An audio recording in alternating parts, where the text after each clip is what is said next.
Bienvenidos a Mesa de Periodistas. Ganamos 30 días en México, pero la imposición de aranceles por parte del gobierno de Donald Trump sigue siendo una posibilidad en la era de esta administración. Por ahora, reconocimiento a la negociación del gobierno de México, pero a la larga, ¿cómo garantizar la estabilidad económica y la gobernabilidad? Le doy la bienvenida a Salvador Frausto, director de investigación de Milenio, Alberto Bello, director de Enfoque Noticias en NRM Comunicaciones, Michelle Rivera, periodista de Radio Fórmula. Gracias a los tres por estar con nosotros. Bienvenidos. Un placer, buena tarde. Salvador, reconocimiento generalizado a la negociación de México, en todo caso. Sí, es impresionante, digamos, los apoyos, la unidad, digamos, que se ha generado en torno a la presidenta Sheinbaum, porque ha jugado con fuerza y con diplomacia en esta negociación con Donald Trump. Me parece que sobre todo trae todo el respaldo de los empresarios, trae el respaldo de su partido. Morena, antes de esta circunstancia, había mostrado signos de rupturas, de pleitos internos, y ahorita le ha generado una unidad muy fuerte al interior del movimiento de la 4T. También incluso Movimiento Ciudadano ha generado una posición de respaldo. No así con una mezquindad torpe por parte del PAN y del PRI, que me parece que son como unas maquinarias de perder votos. El respaldo ciudadano está por encima del 80% para la presidenta Sheinbaum. Decía Viri Ríos hace unos días en Twitter, en X, que no le extrañaría que llegara a 90%. Está Claudia en los niveles más altos que ha tenido nunca un presidente, empatada con en algún momento de Andrés Manuel López Obrador. Pero lo que me llama más la atención, Joely, es el estilo de Donald Trump. El estilo de Donald Trump ya no es sorpresivo, es decir, todas las claves las podemos ver en su libro El arte de la negociación. Yo, como me da flojera leerlo, le pedí a la inteligencia artificial que me hiciera un resumen, y me hizo un gran resumen, y es un manual para entender a Donald Trump. Él está creando caos para solucionarlo. En pocas palabras, va contra la Unión Europea y vas a ver que no va a haber aranceles contra la Unión Europea, que salgan los palestinos de Gaza, y no, ese no es el asunto. El asunto es entender qué quiere Trump. Hoy hay un espléndido artículo en el New York Times de que Trump tiene que entender a los cárteles para poder combatirlos. Trump tendría que entender qué es USAID, por ejemplo, para recular. Vas a ver que no va a desaparecer USAID. Es decir, solo es amenaza. Ya es un asunto de ABC. Ya solo se alarman el PAN y el PRI porque están extraviados. Son una máquina de perder votos impresionante. Yo creo que así como van, en el 27, el Movimiento Ciudadano va a ser la segunda fuerza electoral, Joel. Es interesante lo que pone sobre la mesa. Michelle, voy contigo. Hay efectivamente un respaldo generalizado a la manera en la que abordó esta crisis, su primera crisis de este tamaño, la presidenta de México, pero bien dice, y lo pongo sobre la mesa, bien dice Salvador, por ejemplo, Jesús Ortega, el expresidente del PRD, dice que al final México termina haciéndole la chamba al gobierno de Donald Trump, que se hizo durante la administración anterior y en esta administración, ser el muro fronterizo que frena la ola migratoria a pesar del discurso. ¿Tú cómo lo lees? Mira, yo creo que esto tiene también una respuesta desde la óptica donde lo ves. Y voy a insistir en la zona donde me encuentro actualmente, o donde me muevo, porque estoy entre Ciudad de México y Sonora.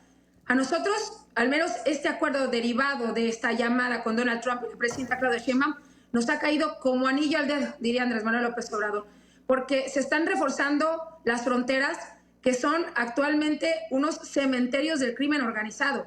Acá donde se trasiega droga, acá donde se trafica migrantes, acá donde la Guardia Nacional vendrá a patrullar municipios como San Luis Río Colorado, a donde se van a destinar 400 elementos de la Guardia Nacional como una primera fase.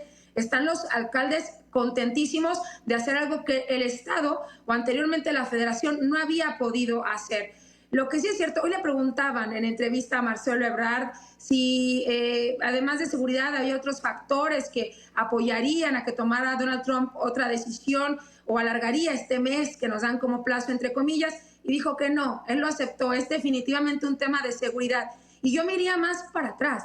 Yo miraría lo que dejaron de hacer los gobiernos de López Obrador, de Enrique Peña Nieto, de Felipe Calderón, y que dejaron crecer estos grupos de crimen organizado que nos tienen ahora justamente entre las cuerdas o en las cuerdas de Estados Unidos para que sean ellos los que nos pongan la espada en el cuello y estamos en la pared. Creo que de estas decisiones que se tomaron, la decisión de la presidenta Claudia Sheinbaum de aceptar enviar 10,000 elementos de la Guardia Nacional a las fronteras beneficiará. Así al menos encendemos la vela a los estados fronterizos como el nuestro, donde casualmente y ahora sí hay detenciones, hay aseguramientos de cocaína, de fentanilo, de metanfetamina, algo que no se veía hace meses antes de que llegara la nueva administración. Entonces, yo creo que esto hay que verlo desde la óptica de cada persona y en la zona geográfica donde se encuentra. Me parece muy valiosa la aportación que haces, Michelle, respecto a cómo se lee y cómo se empieza a vivir ya en la zona fronteriza. Ayer en este mismo espacio hablábamos con el vocero del bloque empresarial fronterizo y nos decía que la sola amenaza ya había generado el desempleo de 45,000 personas me parece que era en Chihuahua, y que al final, aunque sí hay un reforzamiento de la seguridad, como bien lo expones, también hay incertidumbre que está ocasionando negativas en términos económicos. Antes de pasar con Alberto, ¿lo lees también así o cómo lo lees particularmente en Sonora? Les voy a poner dos caras de esta situación.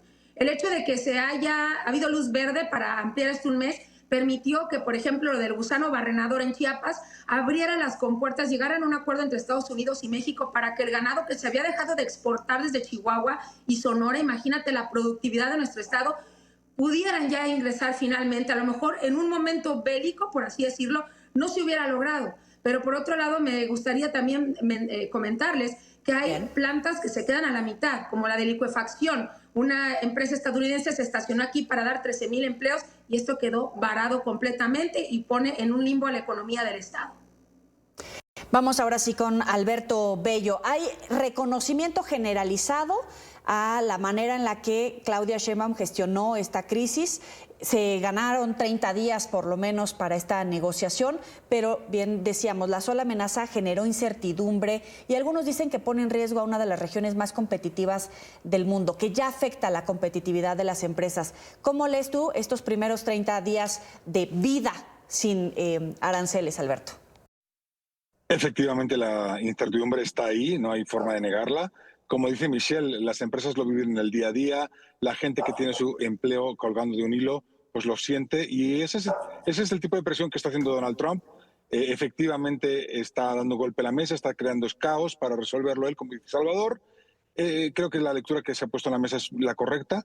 La presidenta efectivamente hizo lo que había que hacer, no confrontar, no cuestionar, poner sobre la mesa una solución a lo que está planteando el de enfrente. Y por otro lado, hay una parte del problema que se está resolviendo en estos días. Hoy en Fox News decía el jefe de la Guardia de la patrulla de frontera que ha caído 90% el número de migrantes y que 51% han incrementado el número de detenciones de migrantes. Bueno, nosotros estamos sufriendo la incertidumbre, del otro lado están dando certidumbre. Creo que este mes va a ser bueno para que México demuestre que con esos 10,000 personas, 10,000 guardias nacionales en la frontera hay una solución. Se hacen detenciones, se hacen incautaciones de fentanilo y mostrar números. Eso es lo que hay que hacer y es la solución que está poniendo el jefe de esta negociación, que al fin y al cabo sigue siendo Donald Trump. Salvador, y voy contigo. Vemos los efectos positivos en términos de seguridad en la zona fronteriza. Lo del gusano barrenador es cierto, llevábamos meses con ese tema atorado. También es cierto que se reporta también de este lado de la frontera la disminución en la llegada de migrantes hasta la zona norte. De alguna manera está dando resultados este ejercicio. Sin embargo, ¿cómo garantizar la certidumbre económica? Porque la amenaza es latente. ¿Cómo garantizarla a largo plazo, Salvador?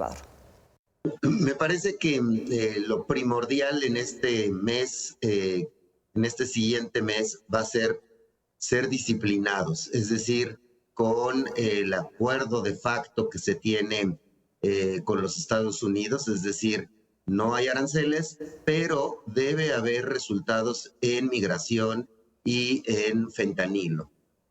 Yo coincido con Michelle, a mí me parece positivo para la política interna de nuestro país que se desplieguen 10,000 elementos de la Guardia Nacional en la frontera norte, porque va a ser positivo para el país, es decir, para la seguridad, para el combate al crimen organizado y desafortunadamente para frenar la migración, el ritmo de la migración. Me parece que los grandes perdedores de esta negociación son los migrantes, sobre todo los migrantes centroamericanos, que está ya resultando difícil que sean absorbidos por el mercado laboral mexicano o cuidados con respeto a sus derechos humanos dentro de nuestro territorio. Ellos, los migrantes, son los grandes perdedores. Me parece que próximamente o debe estar en marcha alguna negociación con los países de Centroamérica para que cooperen en mayor medida a frenar los niveles de migración. Y finalmente terminaría diciendo, hay una cosa muy peculiar en esto. Las deportaciones en los últimos, este año, durante enero y lo que va de febrero, son menores que las de en otros tiempos. Es decir, hay una serie de deportaciones más ordenadas por parte de Estados Unidos, pero había más deportaciones a finales del año pasado que lo que ha habido desde que llegó Trump. Mañana no se pierda el milenio. Ahí digo, sí, ahí vamos a hacer una información sobre esto. Golazo que nos metiste, pero igual lo vamos a leer. Ya antes de ir a la pausa aquí en la mesa de periodistas, Alberto, te pregunto, en la oposición, que bien señala Salvador, de repente hay un sinsentido incluso en sus reacciones, a pesar de la buena negociación de la presidenta, que señala que hay un despliegue de efectivos de la Guardia Nacional, 10,000 en la zona fronteriza, pero que al final se descobija el resto del país. Ponían de ejemplo Sinaloa, Tabasco, Michoacán, Jalisco, Chiapas, por mencionar a algunos. La presidenta ya le respondió. ¿Tú qué dices? ¿Se está descobijando al resto del país por garantizarle y hacerle ese muro fronterizo y muro de seguridad a Donald Trump? Vamos a la pausa, volvemos.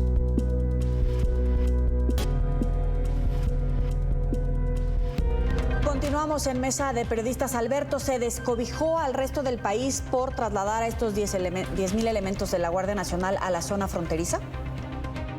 Bueno, 10,000 elementos son 10% del tamaño, o menos del 10% del tamaño de la Guardia Nacional. Yo creo que no creo que tanto. Yo creo que el gran problema que sigue vigente y que no tiene solución en el corto plazo es la desprotección que tenemos en la frontera sur. La verdadera frontera está en el sur. Y la frontera que hay que cuidar es la frontera sur, que es donde se cuelan migrantes, pero también crimen organizado, también drogas, también contrabando, etcétera. Entonces, recordemos que con Obama, por ejemplo, Obama dio $700 millones para cerrar la frontera sur, que fueron absolutamente insuficientes porque lo que hay que invertir ahí es muy superior a esa cifra. Yo creo que una de las cosas que puede hacer México con la presidenta Claudia Sheinbaum es ver cómo se protege esa frontera sur, ya sea creando zonas francas para inversión y atrayendo inversión de Estados Unidos y de empresas y consiguiendo fondos de los fondos que hay en común con Estados Unidos del TEMEC o del Acuerdo de Libre Comercio para invertir ahí, una frontera que necesita inversión para protección de esa frontera, para controles, para garitas, para todo tipo de cosas. Entonces yo creo que está bien mandar 10,000 personas al norte, nos lo está diciendo Michelle, que lo vi en su día a día, que lo ve en la protección que tiene la población allá, pero el gran tema urgente es cómo vamos a proteger la frontera sur y a tener un mayor de control. No te estoy diciendo violar derechos humanos, al revés, estamos diciendo cómo crear una institucionalizar la frontera sur para que sea profesional, para que sea una frontera como la de cualquier otro país. En esta mesa procuramos hacer contrastes para que cada uno de nuestros invitados exponga sus puntos de vista. Hace unos momentos, Salvador, tú hablabas del respaldo que había recibido la presidenta. Dentro de Morena en algunos integrantes de la oposición, pero sobre todo el respaldo que había recibido por parte del sector empresarial. Y hoy Rodrigo Pacheco, en Suma de Negocios, en su columna, escribe que efectivamente hay un respaldo del grueso del sector empresarial, pero que a veces se minimiza la debilidad del Estado de Derecho, la violencia, la incertidumbre, el decrecimiento económico. Desde ese punto de vista, ¿se están negando algunos aspectos de la realidad en México por parte del sector empresarial? Sin criticarlos, porque pueden tener sus razones, pero al final se minimiza porque ayer el bloque empresarial fronterizo ponía precisamente esta visión sobre la mesa, que no estamos viendo la realidad como es. Bueno, me parece respetable, por supuesto, esa opinión. Sin embargo, la gravedad de la crisis hace que se tenga que elegir por males menores. Es decir, me parece que, imagínense que Claudia se pusiera en una actitud como la de Petro. No solo habría una crítica por parte del PAN y del PRI, del sector empresarial durísimo, no tendría Claudia el apoyo del sector empresarial. El sector empresarial, en lo general, acompañó a Claudia durante toda esta negociación, han estado ahí pegados. Por supuesto que hay consecuencias, decíamos hace rato, a mí me preocupa más el costo que están pagando nuestros hermanos migrantes que esa idea del Estado de Derecho y de ese discurso normapiñesco, digamos. Pero en los migrantes es un problema central en nuestro país. Yo creo que están surgiendo algunas ideas interesantes. Por ejemplo, ya hay discusiones en las mesas que está teniendo, en las conversaciones informales que está teniendo el equipo de Claudia Sheinbaum con el equipo de Trump, por ejemplo, de crear un tratado de seguridad entre los tres países para combatir al crimen organizado entre los tres países del Tratado de Libre Comercio. Eso sería un avance muy importante, muy interesante, de mucha vanguardia, que yo espero que avance un acuerdo con compromisos muy claros. Sería súper positivo para México, donde además pues es una tarea tremenda la infiltración del crimen organizado, sobre todo a niveles municipales y estatales, no como lo ridiculizan Trump o su secretario de Estado, o un acuerdo migratorio ahí, por ejemplo, me parece más interesante como de Centroamérica y México. Eso también sería de mucha vanguardia y hay conversaciones de esa naturaleza ya entre el gobierno mexicano y los países centroamericanos. Es decir, Trump está trayendo, curiosamente, un efecto positivo, una presión que si se maneja responsablemente puede ser benéfica para todos. Michelle. Es que me ganó todo lo que yo quería decir, Salvador, que iba acumulando hasta este momento, porque efectivamente los presidentes de Centroamérica, de Sudamérica y de otros países donde, de los que han salido muchos migrantes y han llegado a México, no se están haciendo responsables de ellos. Marco Rubio estuvo reuniones con presidentes de Centroamérica y están acordando incluso mayor inversión, pero eso no nos garantiza cuando el Estado justamente es quien va a repartir el dinero basándose en sus necesidades y sus criterios políticos, y aquí se rompe todo. Dudo mucho que a todos los migrantes que regresó CBP, incluso a partir del día que llegó Donald Trump, venezolanos, los vaya a aceptar Nicolás Maduro, sobre todo cuando desde ya los ha tachado como traidores a la patria. Creo que esto que ha hecho Donald Trump nos ha retado como nación a tomar decisiones importantes. Número uno, en el tema migratorio, coincido totalmente con Salvador. ¿Qué vamos a hacer con los que ya se quedaron aquí? ¿Será que ya no será el sueño americano y será el sueño mexicano el que deberán cumplir entonces en nuestro país? ¿Qué tenemos para ofrecerles? ¿Les vamos a ofrecer apoyo económico? ¿Les facilitaremos educación? ¿Qué pasará con ellos? Y me gustaría sumar además, porque aquí claro que se mezcla algunos de los señalamientos que hace el gobierno de Estados Unidos de los nexos del narcotráfico con los gobiernos. A ver, y plantear aquí en esta mesa, ¿dónde está la responsabilidad de los gobernadores y de los presidentes municipales? Muchos están lavando la mano con el actuar del gobierno federal y se les olvida que ellos son gran parte del problema por el que de Estados Unidos nos está tachando también como un estado narco. Como pretexto, sin pruebas, queda muy claro, sobre todo el gobierno federal y una presidenta también que acaba de llegar, y por eso esas medidas. ¿Dónde está el trabajo? Yo lo decía ahorita, yo me he dado cuenta, tenemos el caso de Sinaloa, tenemos el caso de Sonora, Baja California.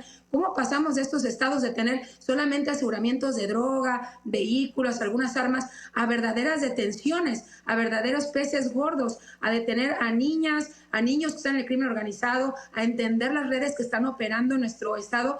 Y es muy importante también mencionarlo, bajó completamente el flujo de migrantes. Recientemente en las montañas de Tucson, aquí entre Arizona y Sonora, acaban de detener a un estadounidense que estaba cruzando a 6 migrantes de diferentes nacionalidades, pero es lo más relevante que ha surgido en las últimas semanas. Bajó de verdad considerablemente el flujo migratorio por estas zonas. Es mentira que hay una frontera abierta totalmente, ya había patrullaje fronterizo. El verdadero trabajo hay que aceptarlo, está dentro de nuestro país, dentro de nuestro territorio. Lo que se dejó de hacer muchos años nos está haciendo pagar esta situación que estamos viviendo en estos momentos. Y sin duda hay un trabajo muy grande que hacer en la frontera sur, que yo también coincido. Hay que concentrar los trabajos en este lugar, porque no solamente son los migrantes, también pasó lo del gusano barrenador a través de tráfico de ganado ahí y nos afectó a Chihuahua y a Sonora con la exportación de ganado por varios meses. Alberto, ¿coincides? Porque al final también hay un reconocimiento, tal vez no verbal, no tan obvio, pero hay un reconocimiento de la situación delicada en nuestro país. Yo lo que pienso es que, efectivamente, todos estos problemas que estamos diagnosticando, de que los migrantes se tienen que quedar en México, de que la frontera sur no funciona, de que hay un problema de seguridad real con los gobernadores y que es muy difícil afrontar todo a la vez, yo creo que eso hay que meterlo en el acuerdo. Como estamos, efectivamente, hay una mesa, la propuesta de un acuerdo trinacional en seguridad. Es inevitable una mayor integración regional entre Canadá, México y Estados Unidos. Es inevitable. Y el factor seguridad debería estar en la mesa y el factor migración también. Entonces, efectivamente es un problema nuestro, qué hacemos con los migrantes que ya están en el país, pero yo creo que hay que poner en la mesa con nuestros socios, es decir, ¿quién paga por esto? Yo no tengo recursos, México no tiene recursos. O sea, cerrar la frontera sur o controlarla son 3.000 millones de dólares que no tenemos. No existe ese dinero en las arcas mexicanas. Hay que pedir apoyo a los socios como parte de un acuerdo regional. Y creo que eso es parte de la negociación. De acuerdo, yo te ayudo, mando 10.000 soldados al norte, te ayudo a controlar todo, tengo fentanilo, meto gobernadores en la cárcel. ¿Qué me vas a dar tú a cambio? Me tienes que dar recursos para cerrar mi frontera sur y para ayudarme a institucionalizar todo el tema migratorio. Creo que va por ahí. De todo el ruido que hace Trump, como dice Salvador, ¿realmente de qué tamaño es la tensión que suma que en este momento se lleve a cabo un proceso electoral para elegir al nuevo Poder Judicial, jueces, magistrados, ministros, cuando se ha puesto sobre la mesa la debilidad de las instituciones, recorte a la independencia de poderes, en este caso del judicial al ejecutivo? Ese discurso que viene desde Estados Unidos, Alberto. Bueno, la reforma judicial... Alberto, vas, Alberto. Te voy a decir algo que te va a gustar, Salvador, para que te enojes y me repliques.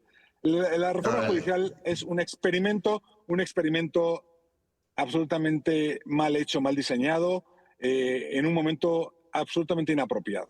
Entonces, todo conduce al desastre. O sea, es un ejercicio que en nombre de la democracia se inventa un sistema judicial que no existe en ningún lugar del mundo y que no tiene precedentes y que evidentemente es una bomba de tiempo porque no sabemos lo que puede pasar. Entonces, a mí me parece totalmente inapropiado y en este momento es lo peor que puede pasar. Salvador, replícame, por favor. 40 segundos, Salvador. Sí, la reforma judicial es el ensanchamiento de las vías democráticas que llegan al Poder Judicial, inédito, revolucionario, vanguardista en el mundo, y yo ya no veo un ataque por parte de los Estados Unidos fuerte a esa circunstancia. Yo creo que ya lo asimilaron. Los ataques vienen de estas ONGs conservadoras financiadas por USAID, y ahí viene la crítica, pero ya es menor. Y además el 60-70% de los mexicanos la aprueba, ya está en marcha. Es de esas peleas perdidas al estilo PAN-PRI, máquinas de perder votos. Bomba de tiempo, Michelle, 40 segundos. Yo solo quiero decir que en la desaculación en lo local del Poder Judicial rumbo a la elección salió designado uno que acaban de correr del sistema penitenciario por tener una red de tráfico de influencias. Él estará concursando para ser magistrado en el estado de Sonora. Lo quisiera dejar aquí en la mesa para que tengamos una idea de lo que puede pasar. Así es, No Michelle. voten, pues no voten por él. No, bueno, se calentó la mesa, pero será la siguiente semana. Pues hay pillos, pues está Norma Piña, que es pilla, se reúne en secreto con Alito Moreno, pues si se presentara a las urnas. Pero se habla de combate al nepotismo y ahí están. Michelle Rivera, Alberto Bello, Salvador Fraustro, gracias a los tres por estar con nosotros en Mesa de Periodistas. Nos vemos la próxima.